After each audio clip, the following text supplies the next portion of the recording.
아주 못 가고 있는 업종이 이사는지 안 좋은 내용에서의 흐름들이 굉장히 많습니다. 뉴스가. 그런데 이사는 사볼까? 전 지금 사봐야 된다고 생각합니다. 첫 번째 가장 큰 뉴스는 리튬 가격이에요. 두 번째 외국인 투자자들의 관심도입니다. 기관 투자자들의 관심도입니다. 다 샀습니다. 5, 6, 7월에 왜 사지? 외국인들이 사는데? 라고 했더니 그때가 바닥이었던 거예요. 가장 먼저 올라갈 가능성이 있다라고 저는.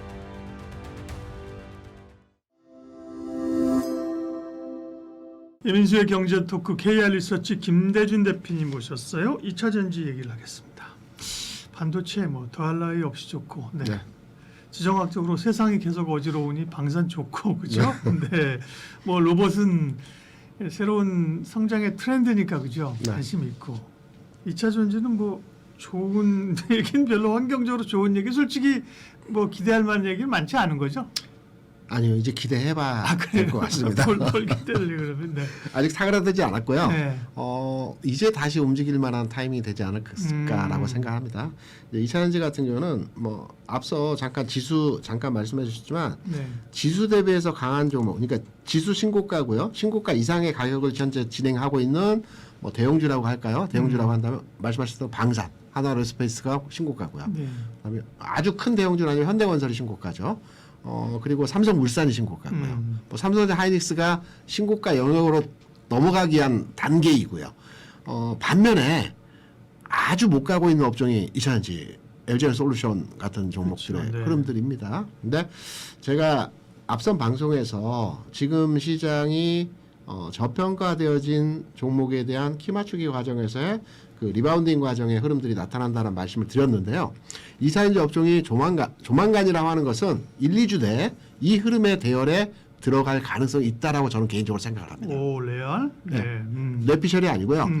그럼 제가 하나씩 풀어보겠습니다. 네, 네. 악재는 너무 많아요. 네. 뭐 2차전지 치면 다 악재만 나옵니다. 그러니까요. 뭐 우리가 다 알고 있는 내용이 있다면 짧게만 거론하면 네. 뭐 세액공제 축소, 그다음에 계약 취소, 그렇죠. 그리고 유럽 시장에 대한 중국의 전기차 뭐 상륙, 기존까지는 중국 제품이 유럽에 상륙했다기보다는 대부분 벤츠나 테슬라나 이거 자체 생산해서 넘긴 그 중국 시장의 그 출하분이 계상이 됐었거든요. 중국 시장에 이제 진출, 뭐 이런 안 좋은 내용에서의 흐름들이 굉장히 많습니다. 뉴스가. 그런데 우리 안 좋은 뉴스만 보기 때문에 안 좋다라고 평가를 하시는데 좋은 뉴스는 주가 올라갈 때 부각이 되거든요. 그럼 제가 좋은 뉴스들을 네. 몇 미리, 가지 한번 네. 미리 좀 살펴주세요. 살펴드리면 이 네. 부분이 맞는지 한번 판단해 보시기 네, 바랍니다. 안 좋은 뉴스는 다 알고 있다. 네, 다 알고 있고요. 첫 번째 가장 큰 뉴스는 리튬 가격입니다. 지금 14만 위안까지 올라왔거든요. 지난해 6월에 5만 위안이었습니다. 왜 리튬 가격 상승이 중요하느냐? 소재사 같은 경우에는 리튬 확보분을 6개월에서 1년치를 확보하고 있어요. 과거에 2차전지 업종이 적자를 봤던 가장 큰 이유가 비싸게 사서 올려놓은 거죠. 단가 60만 위안에 샀던 거를 10만 위안에 물건을 만들어서 납품하기 때문에 적자가 볼 수 없는 거거든요. 이게 쭉 내려와서 지금 물건을 확보한 가격은 10만 위안 이하입니다. 5만 위안짜리도 있고 7만 위안짜리도 있고 뭐 그러니까 지금 가격 대비해서 남는 장사, 재고자산 이익 평가 금이 발생을 합니다. 이게 물론 물건을 잘 팔아서 이익된 건 아니지만 기존의 적자도 마찬가지거든요. 이번에 LG에너솔루션 실적 발표를 했지만 매출은 늘어났습니다. 지난 분기에서 대비해서 매출은 늘어났어요. 근데 이게 세액공제라든가 뭐 등등등 내용들이 이제 축소되고 일부 이제 관세에 영향도 있고 여러 가지 내용들로 해서 적자 전환인데 적자 전환 크지도 않아요. 솔직히. 지난 분기 흑자 전환도 크지는 않았습니다. 거기서 거기라고 생각하시면 될 것 같고 리튬 가격의 14만 위안, 물론 이게 20만 위안하고 이러면 안 좋긴 한데 적정 수준, 그러니까 2차 전지 업종의 상승 이전 단계, 상승 초기 단계 리튬 가격이 10만에서 15만 위안입니다. 아주 안정적 적정 가격이라고 보고 있거든요. 그럼 리튬 가격이 적정 가격에 지금 도달을 하고 있습니다.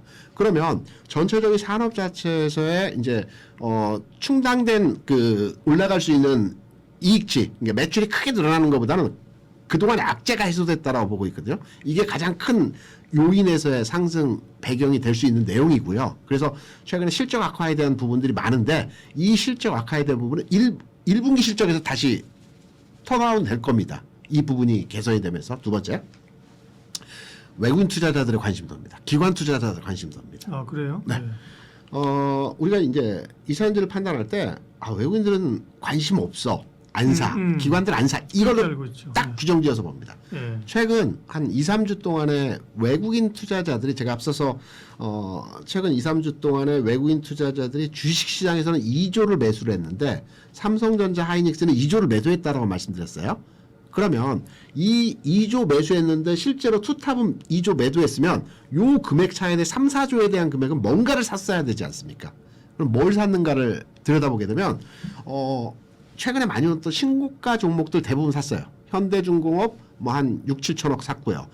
하나 에어로스페이스도 한 6, 7천억 샀고요. 뭐 삼성물산 많이 샀고요. KB금융 많이 샀고요. 뭐 이런 종목들. 그냥 투탑은 팔았지만 그 아랫단에 있는 종목들을 샀습니다. 2차전지는 어떠했을까라고 보면 다 샀습니다. LG에너솔루션 한 3천억 샀고요. 삼성 SDI 한 2천억 샀고요.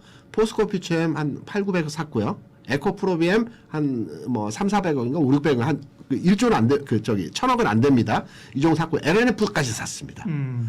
그래서 토탈 2차 전지에 대한 외국인 투자자들이 최근 2, 3주 동안 산 금액을 따져보니 한 7천억 정도 됩니다. 그러니까 현대중공업만큼 산 겁니다. 하나 에어로스페이스만큼 산 겁니다. 전체 업종을. 그래서 이 외국인들이 2차 전지 업종에 대한 바라보는 시각은 이들이 과거에 경험하셨잖아요. 과거라고 것까지도 없습니다. 5, 6, 7월에 외국인들이 2차 전지를 왜 샀습니까? 우리가 바라보면서 왜 사지? 외국인들이 사는데? 라고 했더니 그때가 바닥 갔던 겁니다. 그리고 주가 올라갔죠. LG화학이 가장 먼저 올라갔습니다. 지금도 LG화학이 가장 먼저 올라갈 가능성이 있다라고 저는 개인적으로 생각을 합니다. 외국인이 사들어오면서 왜 사지를 반복했는데 결국 주가는 올라간.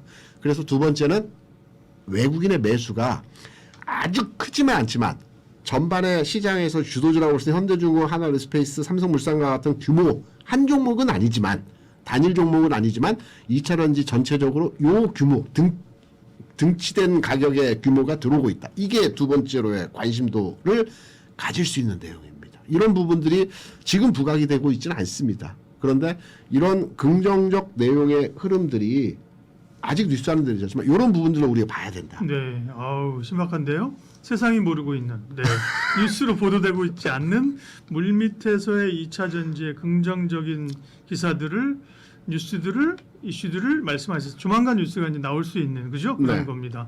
그러면 2차 전지에 대한 전략은 지금이 그럼 저점에서 좀 줍줍할 수 있는 시점이고 트레이딩 쪽으로 그걸 가지고 오르면 팔고 이러면 되는 거예요? 제가 예전에 2차 전지에 대해서 이제는 사봐도 된다라는 메시지를 아마 이전에 한번 드린 적이 있어요. 네. 가지고 있는 분들은 당연히 홀딩 전략 가능한 거고요. 이제 신규로 투자하시는 분들이 그래 2차 전지 안 좋다 하는데 주가는 안 좋을 때 그 공포의 벽을 타고 오른다는 게 주가이기 때문에 2차 전지 사볼까 한다라고 하시면 전 지금 사봐야 된다라고 생각합니다. 지금 시점에서 가격 차는 뭐 대부분 대동소이한 측면에서 최근 고점 대비해서 한 30% 정도 조정받고 있는 주가 수준입니다. 네. 지금 수준에서의 가격에서 저는 저점을 찍어준다고 판단하고 있고요. 다음 주름에서 개선되는 가격 진행에서의 상황이 만들어질 수 있기 때문에 지난 7월에 2차전지 업종 그리고 10월에 2차전지 업종이 주가가 올라갈 때 다 실적 발표 시즌 내에서의 주가가 상승하는 그 전체적인 흐름들을 보여줬거든요. 이번에도 1월에 실적 발표가 최악이 나왔을 때 최악은 아니죠. 뭐 위축되는 데이터가 나왔을 때 반등하는 흐름으로 전환이 될 가능성이 있다. 그렇게 생각합니다. 네. 그러면 뭘 사느냐? LG에너지솔루션이 실적 발표 그 계약 취소 나오고 실적 발표 적자 나왔는데 그때부터 오르더라고요. 그죠? 그렇죠. 네. 그리고 어쨌든 시장에서는 LNF 얘기하는데 LNF 보니까 저점에서 그죠? 미리 빠졌다가 저점에서부터 치고 돌렸네요. 그죠? 네. 관심 있게 볼 만한 LG에너솔루션은요. 23년도 고점이 제가 알기로는 62만 원 고점입니다. 그리고 얼마 전에 고점을 62만 원 또 찍어줬어요. 그러니까 그 가격을 비슷하게 찍어준 유일한 종목이거든요. 그리고 최근에 조정받고 지금 39만 원, 40만 원 하는데 저는 현 시점에서 2차전지를 투자한다라고 한다면 셀사보다는 소재사가 낫겠죠. 앞서 말씀드린 것처럼 리튬 가격에 대한 이익치를 계상할 수 있는 거는 셀사보다는 소재사거든요. 더 민감하게 반응되겠죠. 그렇죠. 그래서 소재사라고 판단이 되고 있고 소재사는 압축해 보면 세 종목 내에서 두 종목으로 압축해 보게 되면 당연히 포스코피체엠과 에코프로 BM이고요.